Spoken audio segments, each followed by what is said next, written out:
A profecia das 2.300 tardes e manhãs e a purificação do santuário celestial a partir de 1844 constituem o núcleo doutrinário da Igreja Adventista do Sétimo Dia.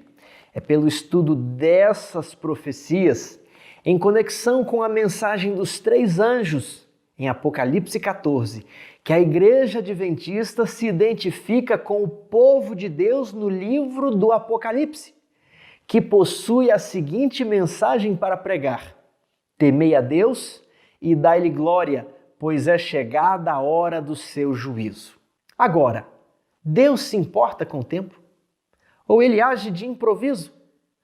Será que haveria um grande relógio celestial, onde os principais eventos do plano da salvação já estão previamente definidos com um dia e uma hora acertados? Esse é o propósito do vídeo de hoje. Eu gostaria de mostrar a vocês que a profecia das 70 semanas e as 2.300 tardes e manhãs possuem uma convergência interna incrível. Os eventos estão entrelaçados por uma precisão matemática que nos diz, que dão prova de que existe um Criador, existe um arquiteto celestial que controla os tempos e as estações. Antes de mais nada, eu gostaria de lhes apresentar esta obra, A Astronomia e a Glória do Adventismo. É com base nela que nós vamos apresentar a precisão matemática das 2.300 tardes e manhãs e das 70 semanas. Juarez Rodrigues de Oliveira dedicou mais de 20 anos à mais intensa pesquisa, a fim de reunir informações arqueológicas, dados históricos, conjugar todos esses dados com informações astronômicas e com os eventos do relato bíblico. E após essa extensa pesquisa, Juarez conclui que a interpretação adventista dos 2.300 dias e das 70 semanas possui credibilidade científica, possui sustentação histórica e, como diz Ellen White, nenhum alfinete sequer pode ser movido dessa eterna e segura plataforma. O livro é escrito em coautoria com Anderson Velten, que também faz importantes contribuições para esse assunto. O vídeo de hoje trará informações, trará comentários que estão no capítulo 4 desta obra, que trata justamente da precisão matemática da profecia. Então, vamos analisar alguns textos bíblicos. E eu trago aqui Gálatas 4:4. Vindo, porém, à plenitude do tempo, Deus enviou seu Filho nascido de mulher, nascido sob a lei. Quando ele enviou seu Filho? Na plenitude do tempo, quando o tempo se cumpriu, quando o relógio celestial marcou o momento, Jesus Cristo nasceu em Belém. E é até um detalhe curioso que os magos que vieram do Oriente conseguiram descobrir o momento do nascimento do Salvador. Ora, eles estudaram pelas profecias que havia um momento onde ele deveria iniciar o seu ministério. E se os judeus iniciam o seu ministério aos 30 anos, logo, ele deveria nascer 30 anos antes dessa data. Então, quando os magos veem a estrela que está brilhando ali, guiando-os até Belém, e eles leem a profecia de Balaão que um cetro subirá de Judá, eles entendem que aquele era o sinal do Messias que veio a este planeta. Quando? Na plenitude do tempo. Veja Marcos 1:14-15. Depois de João ter sido preso, foi Jesus para a Galileia pregando o evangelho de Deus, dizendo: o tempo está cumprido e o reino de Deus está próximo. Arrependei-vos e crede no evangelho. Aqui é o detalhe que o tempo está cumprido. Qual tempo? O das 69 semanas. Inicia-se nesta data, a última das 70 semanas, o tempo estava cumprido, Cristo deveria iniciar o seu ministério. Agora, João 2,4. Mulher, que tenho eu contigo? Ainda não é chegada a minha hora? Jesus Cristo tinha noção de um relógio que determinava cada passo do seu ministério. João 7, 6 e 8. o meu tempo ainda não chegou, mas o vosso sempre está presente. Subi vós outros à festa. Eu, por enquanto, não subo, porque o meu tempo ainda não está cumprido. Jesus sabia que haveria um momento dele se manifestar publicamente. Agora, Lucas 9,51. Ao se completarem os dias em que ele devia ser assunto ao céu, manifestou no semblante a intrépida resolução de ir para Jerusalém. No texto anterior ele diz, não subirei a Jerusalém porque o meu tempo não se completou. Mas ao se completarem os dias, então Jesus deveria ir a Jerusalém. João 7,30. Então procuravam prendê-lo, mas ninguém lhe pôs a mão, porque ainda não era chegada a sua hora, de modo que Cristo não poderia sofrer até que chegasse a metade da última semana. Por isso, ninguém lhe poria a mão. João 8,20, proferiu ele estas palavras no lugar do gasofilácio, quando ensinava no templo, e ninguém o prendeu, porque não era ainda chegada a sua hora. Vejamos agora João 12, 23 e 27. É chegada a hora de ser glorificado o Filho do Homem. Agora está angustiada a minha alma. E que direi eu? Pai, salva-me desta hora. Mas, precisamente, com este propósito, vim para esta hora. Jesus reconhecia que havia um cronograma para o seu ministério e ele procurava seguir cada passo desse cronograma. João 17,1. Levantou os olhos ao céu e disse, Pai, é chegada a hora. Glorifica a teu Filho, para que o Filho te glorifique a ti. Hebreus 9:26 nos diz, agora, porém, ao se cumprirem os tempos, se manifestou uma vez por todas para aniquilar pelo sacrifício de si mesmo o pecado. Havia um tempo específico para Jesus vir a essa terra e este era um sinal indicativo da sua messianidade. E aqueles que estivessem atentos a esse sinal saberiam identificar corretamente quem era o Messias. Vejamos Mateus 8:29. Que temos nós contigo, ó Filho de Deus? Vieste aqui atormentar-nos antes do tempo? Até mesmo os demônios que estavam naquele homem conheciam os tempos e as estações e disseram, Jesus, o tempo ainda não está cumprido, você não pode nos expulsar, você está nos atormentando antes do tempo. Que interessante, até os demônios conhecem o tempo. Será que não deveríamos nós também estudar as profecias e conhecer um pouco mais da precisão do relógio celestial? Apocalipse 14, 6 e 7.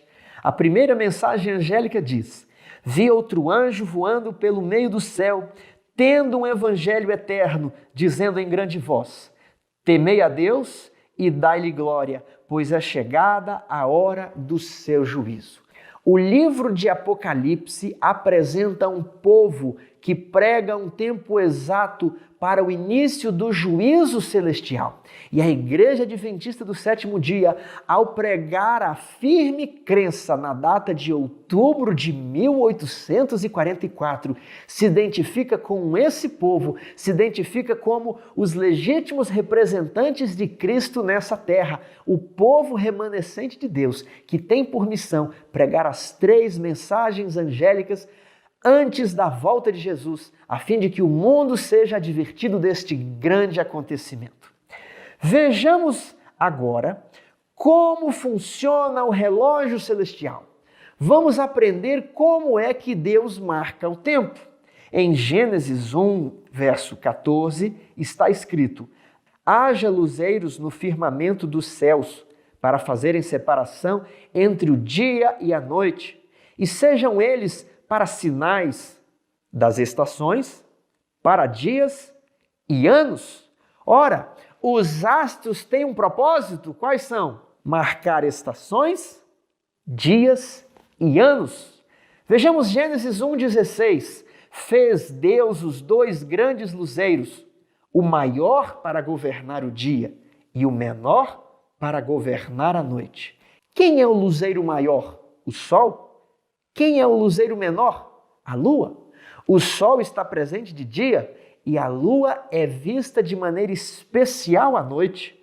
Estes dois astros devem governar os tempos e as estações. Veja Salmo 104:19.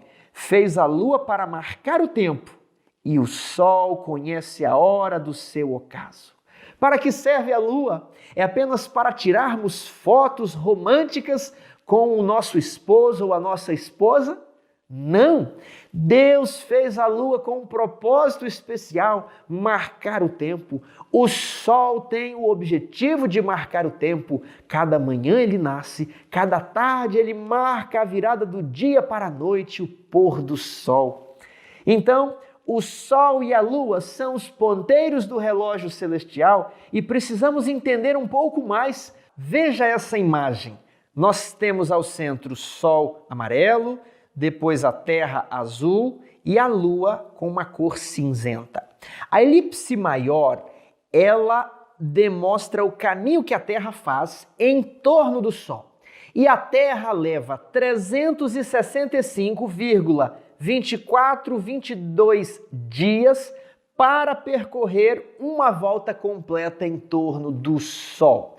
Nós chamamos esse período de ano solar.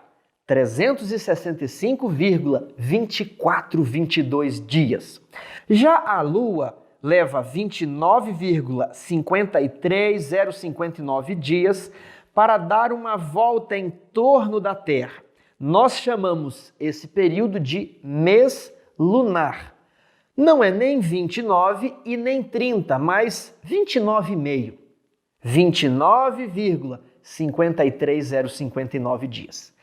Podemos falar 29 dias e meio? Podemos, mas para fins desse estudo, nós precisamos trabalhar com as casas após a vírgula, pois queremos e buscamos a precisão dos ponteiros do grande relógio celestial. Então memorize, o ano solar possui 365,2422 dias e o mês lunar 29,53059 dias. Agora, observe esse movimento, que é o movimento da Terra em torno do Sol. Com base apenas nesse movimento, nós temos o calendário solar. Exemplo do calendário solar, o calendário gregoriano que nós seguimos. Ali o ano possui 365 dias e algumas vezes 366, o famoso ano bissexto. Sabe aquele 24, 22 dias? Após 4 anos, ele acumula e se torna um dia. Então, colocamos mais um dia no ano, um ano com 366 dias. No calendário solar, os meses são fixos de 30 ou 31 dias. Eles são previamente estabelecidos. Você sabe quais são os meses de 30, os de 31 e o mês de fevereiro, que possui ou 28 ou 29 dias. Agora, observe essa outra imagem. Nós temos aqui não apenas a Terra girando em volta do Sol, mas temos também a Lua girando em torno da Terra. Nós temos dois movimentos. Com base nesses dois movimentos é que funciona o calendário lunisolar, lune de Lua, solar de Sol. Tiago, qual exemplo de calendário lunisolar nós temos? O calendário judaico. Nós temos então meses com 29 ou 30 dias. Tiago, por que os meses têm 29 ou 30 dias? Porque eles se baseiam no movimento que a Lua faz em torno da Terra. E a Lua não demora 29 dias e meio. Então, alguns meses serão com 29 dias e outros meses possuirão 30 dias. E não sabemos quais são os meses que têm 29 ou 30 dias, porque isso se altera em cada ano. Porque os meses estão atrelados ao ciclo da Lua. Quando a Lua aparece, aquele primeiro crescente surge no céu, é o primeiro dia do mês. E esse mês vai durar até a Lua nova, né? Quando vai surgir o primeiro crescente do próximo ciclo da Lua. A próxima volta que a Lua dá em torno da Terra. Aquele será o primeiro dia do segundo mês. Alguns meses, então, terão 29 dias, outros terão 30 dias. E o ano do calendário lunisolar possui 354 ou 383 dias. Puxa, agora eu não entendi. Eu entendi dos meses lunares, mas eu não entendi o ano nesse calendário. Por que um ano tem 354, o outro 383? É porque num calendário lunisolar você possui anos com 12 meses e anos com 13 meses. Tiago, por que um ano com 12 e um ano com 13? Vamos imaginar aqui o nosso calendário solar gregoriano. Vamos percorrer o espaço de um ano em nosso calendário. Então, saindo de 1º de janeiro de 2019 e após um ano, nós vamos chegar em 1º de janeiro de 2020. Fácil, simples. Por quê? Porque andamos 365 dias. Agora, no calendário lunisolar, que é o calendário judaico, vamos fazer a mesma coisa. Vamos sair de 1º de Nissan de 2019 e após um ano, nós chegamos em 1º de Nissan de 2020. Tiago, os dois calendários são iguais. Nós saímos do 1º dia do 1º mês e após um ano chegamos no 1º dia do 1º mês do próximo ano. Negativo, eles não são iguais. Sabe por quê? Porque no calendário lunisolar nós percorremos apenas 354 dias. Para fins de comparação, vamos fazer de conta que o 1º de janeiro fosse equivalente ao 1º de Nissan. Isso não ocorre, viu? Só para fins de comparação. O mês de Nissan ele é equivalente a março, abril do nosso calendário. Mas vamos fazer de conta que 1º de Nissan de 2019 coincidir com o 1º de janeiro de 2019. Após andarmos 354 dias, vamos chegar em 20 de dezembro de 2019. Nós não conseguimos chegar em 2020, por quê? Ficaram faltando 10 a 11 dias para chegarmos em 1º de janeiro de 2020, porque o calendário lunisolar possui um ano com 354 dias e ele é mais curto que o ano solar do calendário gregoriano. Então, no calendário lunisolar, o ano terminou 11 dias antes que a Terra desse uma volta em torno do Sol. Se você prestar atenção, em poucos anos, os calendários não ficarão mais sincronizados, porque o calendário lunisolar possui um ano mais rápido, ele está adiantado. E depois de 3 anos, você já tem uma diferença de 30 dias. E mais alguns anos você não terá o sincronismo das estações. Vai estar fazendo calor, mas você estará na estação inverno, porque a cada ano que se passou, perdiam-se, ou você fechava o ano com 11 dias antes que a Terra desse uma volta em torno do Sol. Então, como é que os judeus faziam para que o seu calendário lunisolar de 354 dias não ficasse fora de sincronia com o calendário solar de 365 dias? Veja essa imagem. A linha vermelha representa o período em que a cevada estava madura. A linha verde representa a quantidade de dias que possui o ano. Então, a linha verde está saindo ali na coluna 1 da linha vermelha e ela desce até um número, menos 10,87512. Isso é a quantidade de dias adiantado que está o calendário judaico após um ano, porque ele tem só 354 dias, um ano com 12 meses.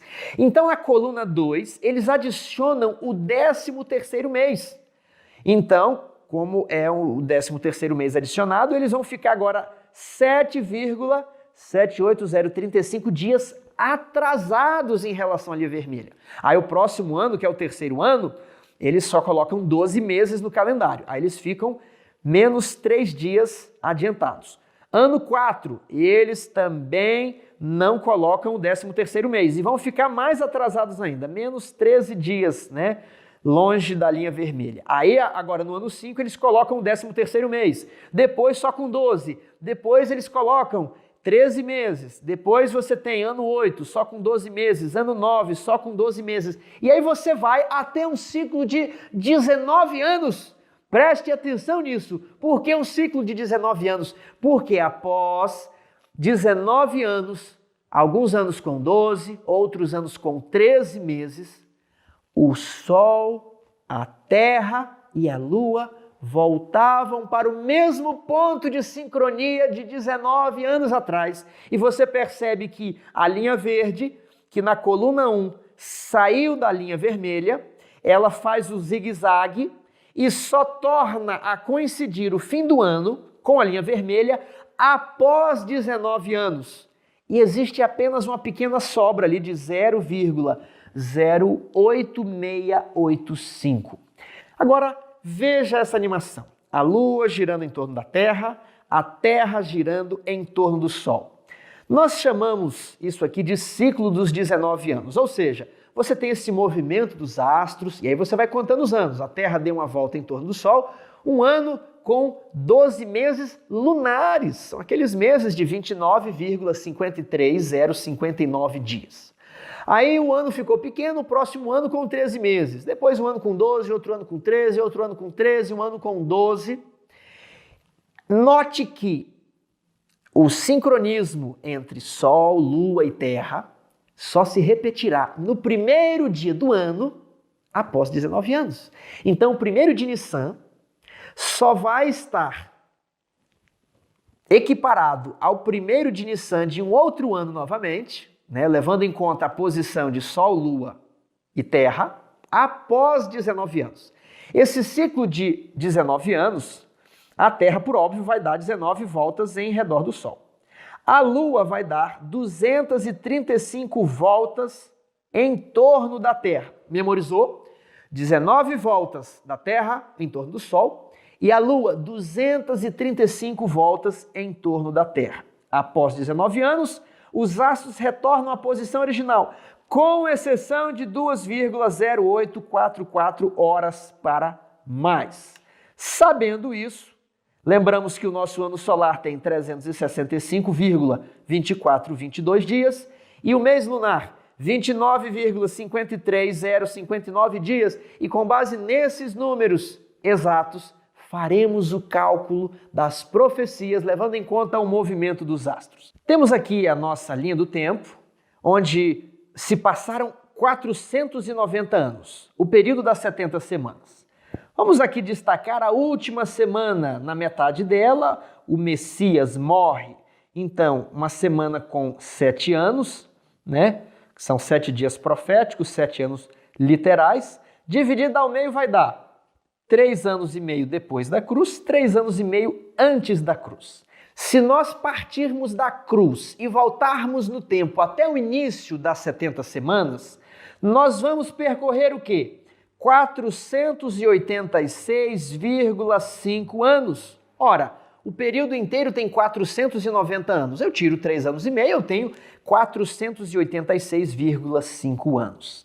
A cruz ocorreu no dia 15 de Nissan do ano 31 depois de Cristo. Era o dia dos pães asmos, o dia em que o Cordeiro Pascal era comido. Jesus padeceu na cruz. Então, partindo do dia 15 de Nissan e retornando 486,5 anos, nós vamos chegar em que mês do ano? 457 anos de Cristo. O ano é fácil de encontrar. A gente volta 486,5 anos e nós vamos chegar em 457. Mas qual mês?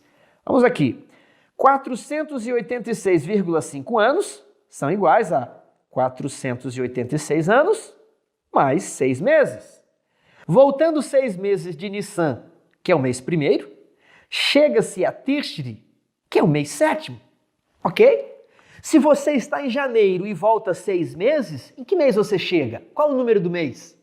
Nós vamos chegar em julho. Olha, estou em janeiro e vou voltar um mês. Dezembro, novembro, outubro, setembro, agosto, julho. Julho é qual mês? Mês 7. Então, se Nissan é o primeiro mês e eu volto 6 meses, eu chego em Tishri, que é o mês 7. Agora, voltando 486 anos, chega-se a Tishri de 457 a.C. Então vamos tirar aqui essa dúvida e preencher por Tishri de 457. Ainda não sabemos o dia, é o que queremos descobrir agora. Vamos destacar esse período e vamos calcular o dia.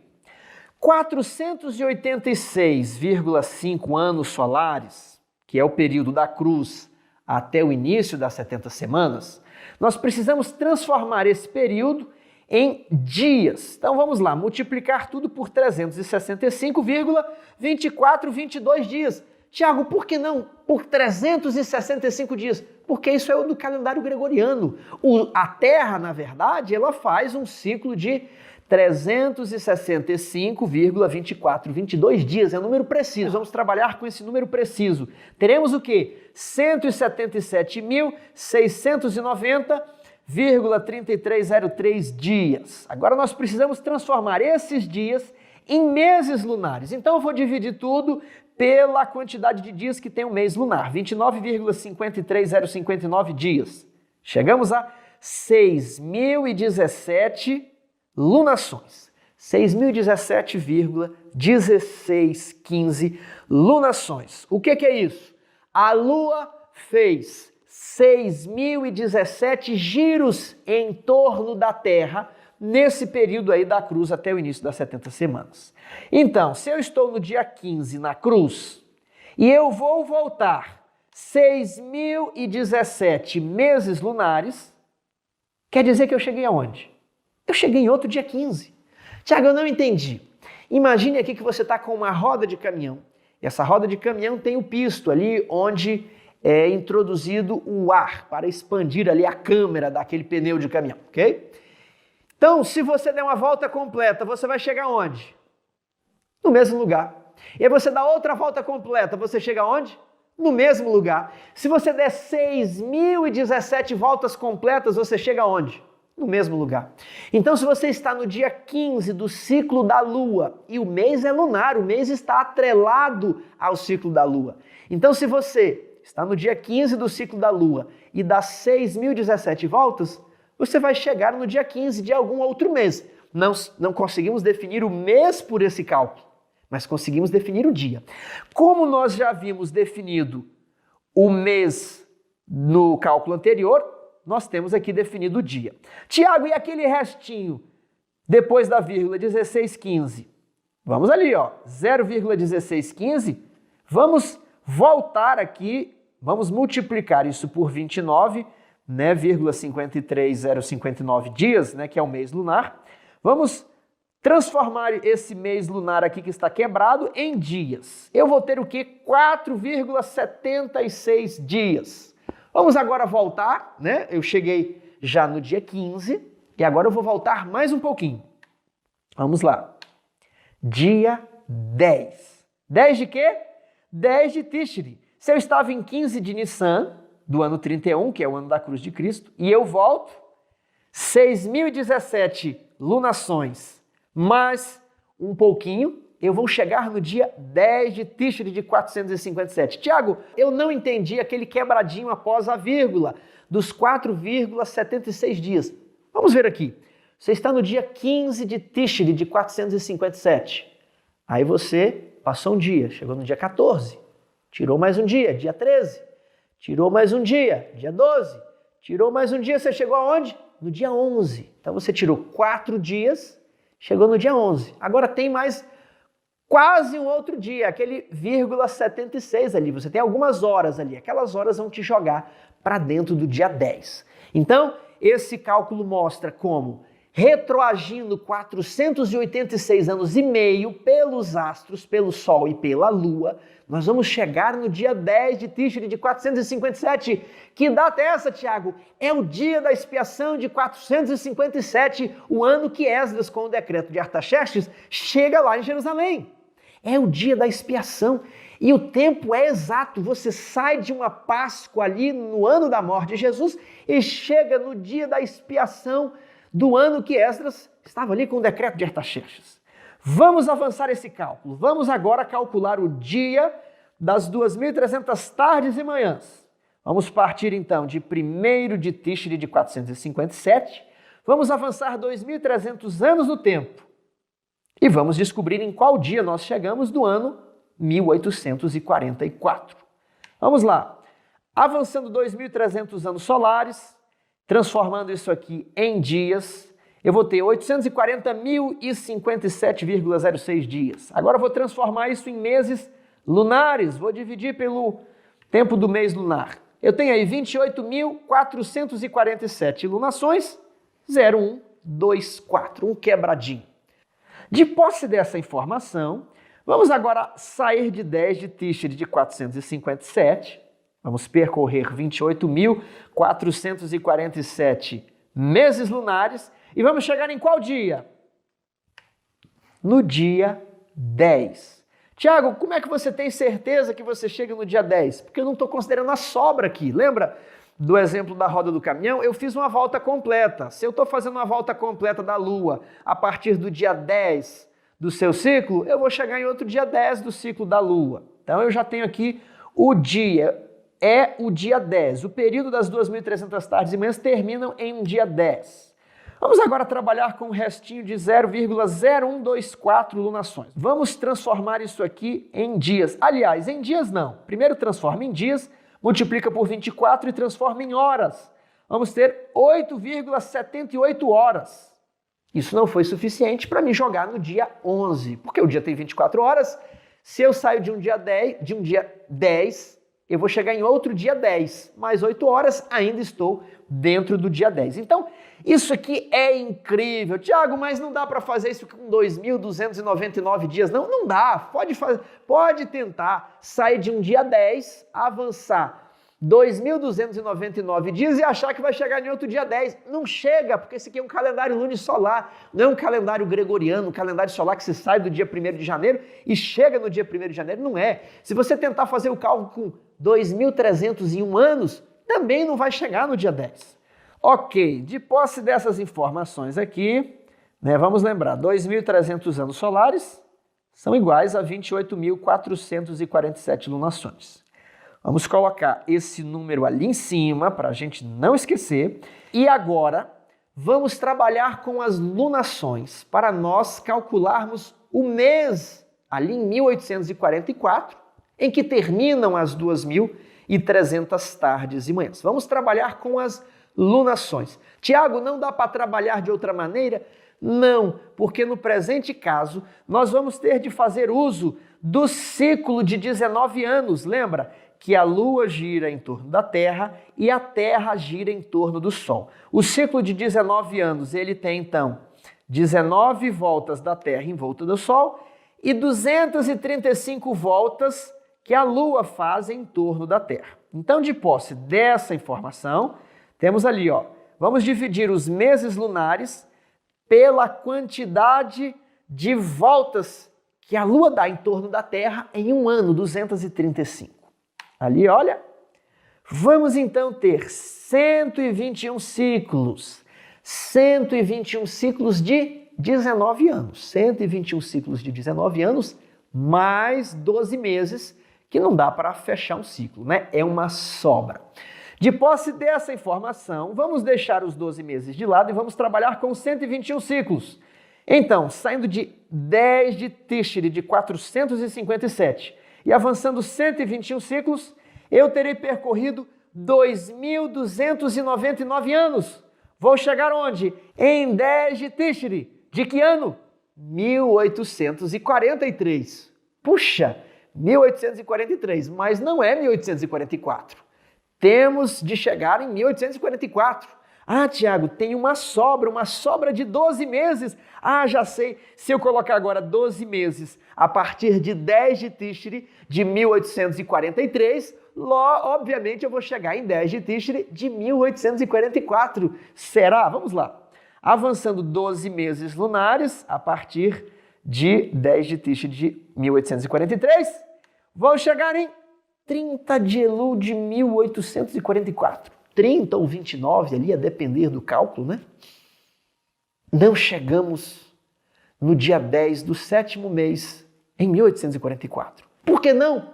Porque os 12 meses do calendário lunisolar são 12 meses de 29 ou 30 dias. O ano é de 354 dias, então falta um período. Puxa vida, então essa profecia não vai bater? Vai sim. Nós estamos esquecendo de uma coisa. Sabe o que é?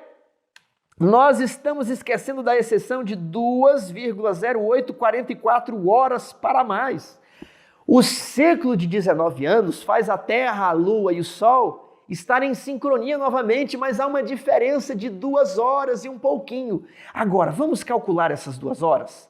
Vamos lá, vou pegar 2 horas, 2 horas e um pouquinho, e vou multiplicar pela quantidade de ciclos que nós avançamos de 10 de Tishri de 457 até 10 de Tishri de 1843. Avançamos 2.299 anos. Haviam ali 121 ciclos completos. Então, cada ciclo acumula-se 2 horas. Multipliquei e vou dividir por 24 para ter o resultado em dias. Apareceram ali 10,5088 dias, 10 dias e meio. E agora, se eu adiciono mais 10 dias na minha conta, eu vou chegar onde?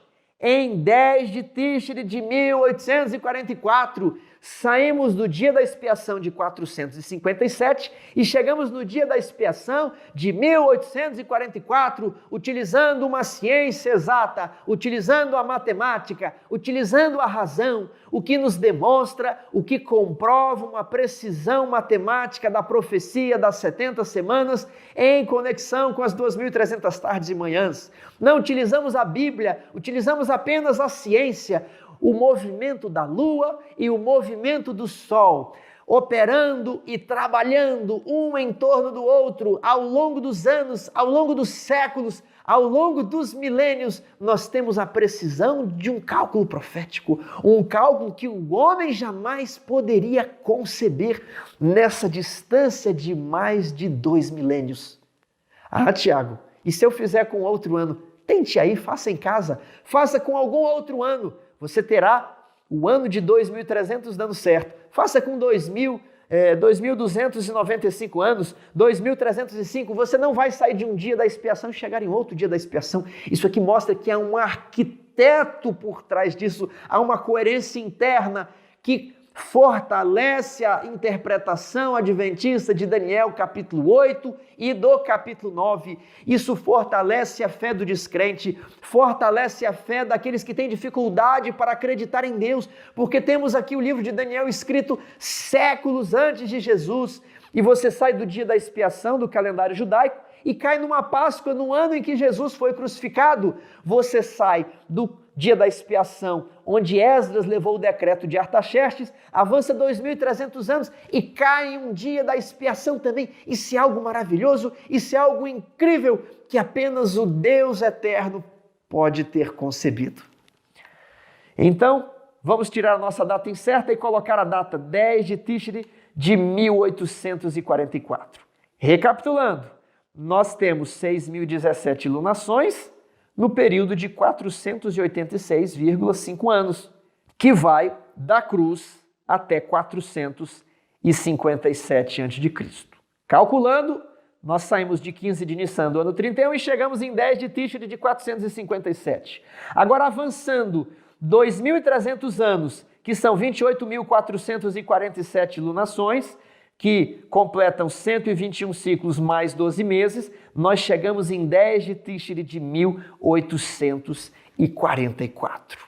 Que coisa maravilhosa, que coisa incrível. Isso aqui nos deixa extasiados com a palavra de Deus.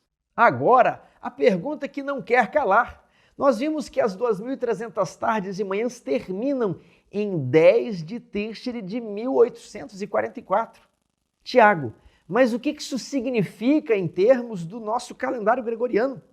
10 de Tishri corresponde a qual dia e a qual mês do nosso calendário de janeiro a dezembro em 1844?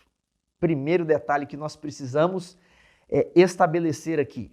Os dias na Bíblia eram contados de pôr do sol a pôr do sol. O calendário judaico funciona de pôr do sol a pôr do sol. Nós vemos lá nos Salmos que Deus colocou o sol para marcar o tempo. E o sol marca quando ele aparece e quando ele desaparece, de pôr do sol a pôr do sol. Mas o nosso calendário é de meia-noite a meia-noite. Então temos de lembrar desse detalhe para fazer a devida correspondência. Então, nós temos duas opções. Opção A, 10 de Tishri, em 1844, caiu entre o pôr do sol do dia 21 e o pôr do sol do dia 22.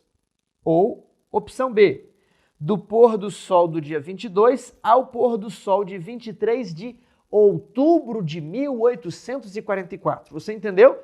Aqui nós não vamos fazer a correspondência de meia-noite a meia-noite com o nosso calendário. Estamos tomando por base o calendário judaico, que é de pôr do sol a pôr do sol. Vamos agora desenhar como que é o nosso calendário, de meia-noite a meia-noite. Temos ali o dia 21, o dia 22, o dia 23. Agora vamos desenhar o dia segundo o calendário judaico, de pôr do sol a pôr do sol. 10 de Tishri, ali onde aparece o quadradinho do 10, a parte escura é que ficou pôr do sol, né? O sol se escondeu e começou a noite. A parte clara é quando amanhece, ok? A divisão ali da parte escura e da parte clara. E quando termina o quadradinho 10, é o pôr do sol ali do fim do dia 10 de Tishri. Então, na opção A, o pôr do sol seria do dia 21 ao dia 22 na configuração ilustrada no gráfico. Opção B, o dia 10 de Tishri abrangeria o final ali do 22 e estaria situado na maior parte no dia 23. E aí, Tiago, quem está correto? Qual é a opção acertada? Bem, vamos colocar isso aqui para cima e vamos falar de dois homens. O primeiro deles, Leroy Frum. Leroy Frum foi um eminente teólogo adventista, principalmente nas décadas de 70 e 80. Ele é responsável por livros de grande circulação, como A Profética Fé de Nossos Pais. Ainda não está traduzida para o português. Leroy Frum também participou da produção do livro Questões sobre Doutrina, esse sim, traduzido para o português. Leroy Frum, talvez sem avaliar muito bem a questão, se adiantou e respondeu o seguinte: o dia 10 de Tishri caiu do pôr do sol do dia 21 até o pôr do sol do dia 22. Um outro homem respondeu a essa questão e, por ironia do destino, o seu nome é M.L. Andreessen. Ele avaliou, foi mais cauteloso, ponderou um pouco mais de tempo e ele disse que o dia 10 de Tishri vai do pôr do sol do dia 22 ao pôr do sol do dia 23. Tiago, qual dos dois homens está certo? Qual é a opção correta? Nós precisamos ser justos e dizer que M.L. Andreessen está absolutamente certo e que, infelizmente, Leroy Frum errou as contas. Tiago, como é que nós podemos ter certeza disso? Basta observar o ciclo da Lua. A Lua inicia com o primeiro crescente. Quando ela se torna visível no céu, então você conta o dia 1 do ciclo. O dia 10 de Tishri, o dia da expiação, é o dia 10 depois que a Lua se tornou visível. Então basta você localizar a Lua ali que inicia o mês, que vai cair em cima de outubro. Essa Lua nova está no início de outubro. E você vai verificar por meio de um programa de astronomia quando foi possível avistar essa Lua. Tiago, mas avistar essa Lua onde? Nos Estados Unidos? Não! Avistar essa Lua em Jerusalém. Ora, se o período se inicia em 457, no dia da expiação de 457, no dia 10, ele precisa terminar no dia 10 do mesmo local, que é Jerusalém, que é Israel. Então nós precisamos olhar em um programa de astronomia que ele pode refazer o céu do passado e verificar quando era possível de enxergar a Lua para aparecer ao olho humano e então começar o mês. A data que Leroy Frum propõe, a Lua está quase na altura do horizonte, quase 0 grau, impossível de ser vista a olho nu. Um recordista com binóculo vai ver uma Lua apenas a 7 graus de altitude, mas a Lua de Leroy Frum estava muito baixa, então é impossível começar o mês de Tishri na data que Leroy Frum estava propondo. Então não tem como o dia 10 cair no pôr do sol do dia 21 ao pôr do sol do dia 22. M.L. Andreessen acertou com precisão essa data. Vamos ver o que eles fizeram. Aqui nós temos o mapa do mundo com os seus respectivos fuso horários. Esse quadradinho vermelho, nós marcamos aqui o fuso horário de Jerusalém. E o quadradinho azul, o fuso horário de Boston, ali na costa leste dos Estados Unidos, onde estavam os mileritas aguardando a volta de Jesus. Temos aqui o dia 22 e 23, né, do nosso calendário, de meia-noite a meia-noite, E ali sendo representado no calendário judaico o dia 10 de Tishri, do pôr do sol do dia 22 ao pôr do sol do dia 23, no respectivo fuso horário de Jerusalém. Qual era o ponto alto do dia da expiação em Jerusalém? Sempre foi a hora do sacrifício da tarde. Qual que é a hora do sacrifício da tarde? Às 3 horas da tarde. Às 3 horas da tarde, muita coisa aconteceu.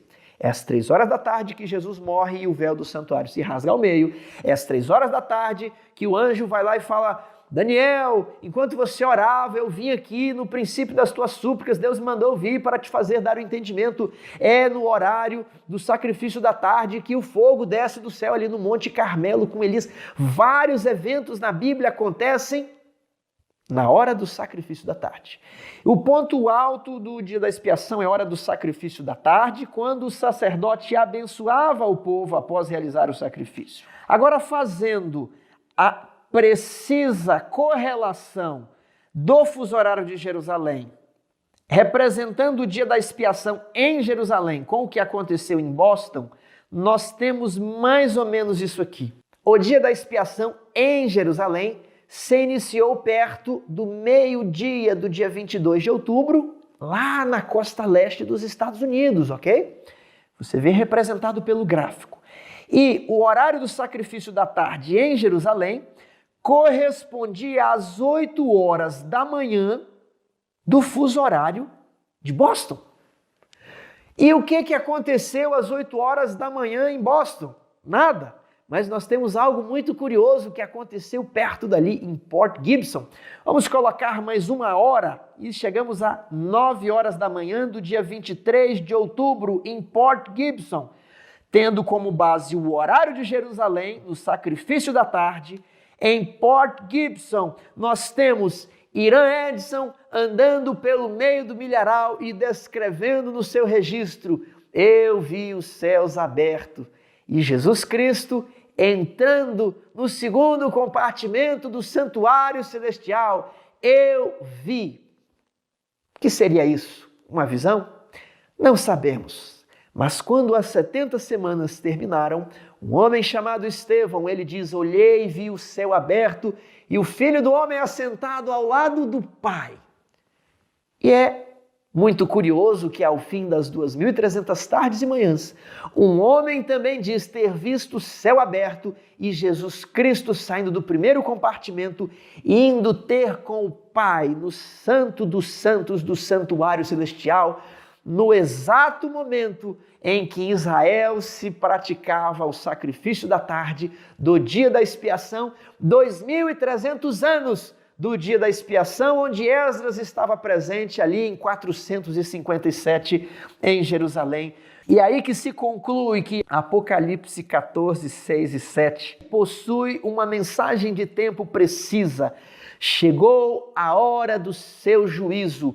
As 3 mensagens angélicas possuem um tempo preciso. O movimento adventista aparece nas páginas do Apocalipse. Dentro de um tempo preciso, Deus tem um povo que se levanta, que tem a fé de Jesus ou a fé em Jesus, que guarda os mandamentos de Deus e que tem o testemunho de Jesus, que é o espírito de profecia. Tudo isso apoiado por um cálculo matemático, com uma base científica, tendo a observação da natureza, dos movimentos do Sol e da Lua, dando consistência, dando uma coerência interna para os eventos dessa profecia e afirmando que há uma data precisa para iniciar o julgamento no Santo dos Santos. Essa é a grandiosa mensagem, essa é a glória do Adventismo, uma comprovação científica do que temos pregado há mais de 170 anos. A outra coisa para a qual eu gostaria de chamar a sua atenção. Em Jeremias capítulo 31, nós temos a promessa de que o Senhor faria um novo concerto com o seu povo, um concerto eterno que não teria fim. No verso 31 do capítulo 31 de Jeremias, ele diz: eis vem dias, diz o Senhor, que firmarei nova aliança com a casa de Israel e com a casa de Judá. No verso Nos versos seguintes ele diz: não conforme a aliança que fiz com eles, quando os tirei da mão do Egito, não. Nessa aliança haverá graça, porque, verso 33, na mente lhes imprimirei as minhas leis e também no coração eu as inscreverei. Eu serei o seu Deus e eles serão meu povo. A lei estará na mente e no coração do meu povo. E o verso 34 diz: pois perdoarei as suas iniquidades e dos seus pecados jamais me lembrarei. Há uma promessa de que quando Jesus morresse na cruz do Calvário, essa nova e eterna aliança seria ratificada, confirmada para sempre, uma aliança que permitiria que o povo de Deus tivesse a lei no coração e que os seus pecados fossem apagados. Misericórdia dentro do santuário não terrestre, mas do santuário celestial. Esse é o plano da salvação, a promessa de graça, a promessa de redenção, a promessa de que se cairmos, Ele tem poder para nos restaurar e para purificar de todos os pecados. Agora veja como termina o capítulo 31 de Jeremias e eu projeto na tela os versos 35 e 36. Assim diz o Senhor, que dá o sol para a luz do dia e as leis fixas a lua e as estrelas para a luz da noite, que agita o mar e faz bramir as suas ondas. Senhor dos exércitos é o seu nome. Se falharem estas leis fixas diante de mim, diz o Senhor, deixará também a descendência de Israel de ser uma nação diante de mim para sempre. Sabe o que esse texto está dizendo? Que se a lua não cumprir o seu ciclo de 29,53059 dias, se a terra não fizer uma volta em torno do sol em 365,2422 dias, se essas leis fixas não funcionarem, então o nosso Deus também não será fiel à aliança que Ele propõe, não haverá uma aliança de graça nem de perdão dos pecados. Mas o texto diz de que se esses eventos, se esse ciclo continua por séculos e milênios, as misericórdias de nosso Deus também estão se renovando a cada manhã. Quer dizer que ainda existe graça, que existe um Cristo no Santo dos Santos, apontando as mãos feridas para o Pai, dizendo: Pai, perdoa-lhes, dá-lhe mais tempo, dá-lhe mais graça. O sol e a lua girando sobre as nossas cabeças a cada manhã, a cada noite, representam a fidelidade de Deus para com o povo. Faz-nos lembrar da eterna aliança de Cristo morrendo sobre a cruz do Calvário e de Cristo no Santo dos Santos do santuário celestial. Agora, preste atenção a essa cena.